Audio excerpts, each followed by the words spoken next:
తప్పకుండా అమ్మా.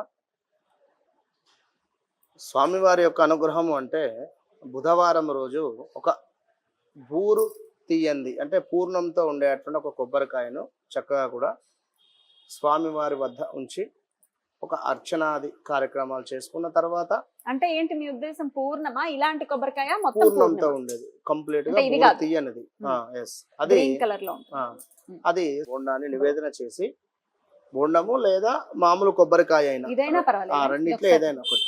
ఇదంటే ఇది మనం పొట్టు తీసాము, కంప్లీట్ పూర్ణంగా ఉండేది. అదే నేను అంటున్నా, ఇది కాదు మొత్తము గ్రీన్ కలర్ ఉంటుంది కదా బోండం, కొబ్బరి బోండం. కొబ్బరి బొండమైనా పర్వాలేదు, కొబ్బరి కాయ అయినా పర్వాలేదు, కానీ ఇట్లా ఉండకుండా పూర్ణంతో ఇది కూడా అవును ఉంటుంది, పీచు ఉంటుంది.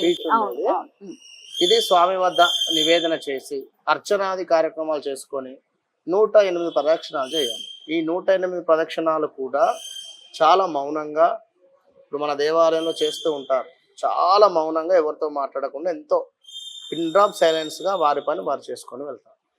ఈ ప్రతి ప్రదక్షిణలో కూడా